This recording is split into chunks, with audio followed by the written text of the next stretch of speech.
Hi, I'm Dr. Sunny Gale with Kingston Crossing Wellness, and today we're going to talk about shoulder pain and shoulder conditions.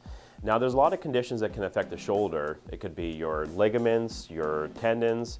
There's your rotator cuff, which is made up of 4 tendons, your supraspinatus, infraspinatus, teres minor, and subscapularis. Those muscles will turn into a tendon that will cross the joint. Any irritation in that is essentially rotator cuff. And even having frozen shoulder or muscle spasms in the area can give you pain. But the key to this is finding the exact cause. Just taking painkillers for shoulder pain doesn't actually fix anything, because the next morning you take the painkillers again, and the next morning, and by the time you know it, 2-3 months have gone by and you still have the same issue.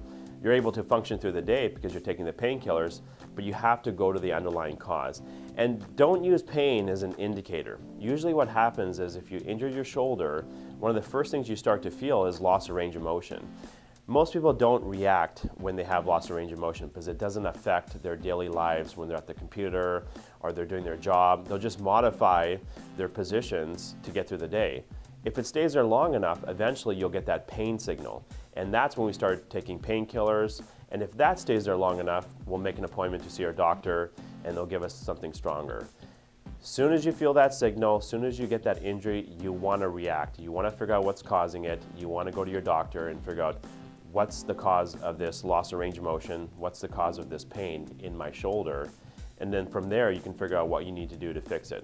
If things are left alone for weeks, months, you start to build scar tissue and eventually you start to get arthritis.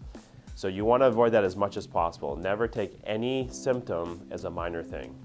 I'm Dr. Sunny Gale with Kingston Crossing Wellness, and if you have any shoulder questions, feel free to call our office and just talk. We're at 360-297-0037. We have other doctors here. We have other practitioners, nurse practitioners, naturopaths, massage therapists, acupuncturists that all work together for our shoulder protocol. So feel free to call us at any time.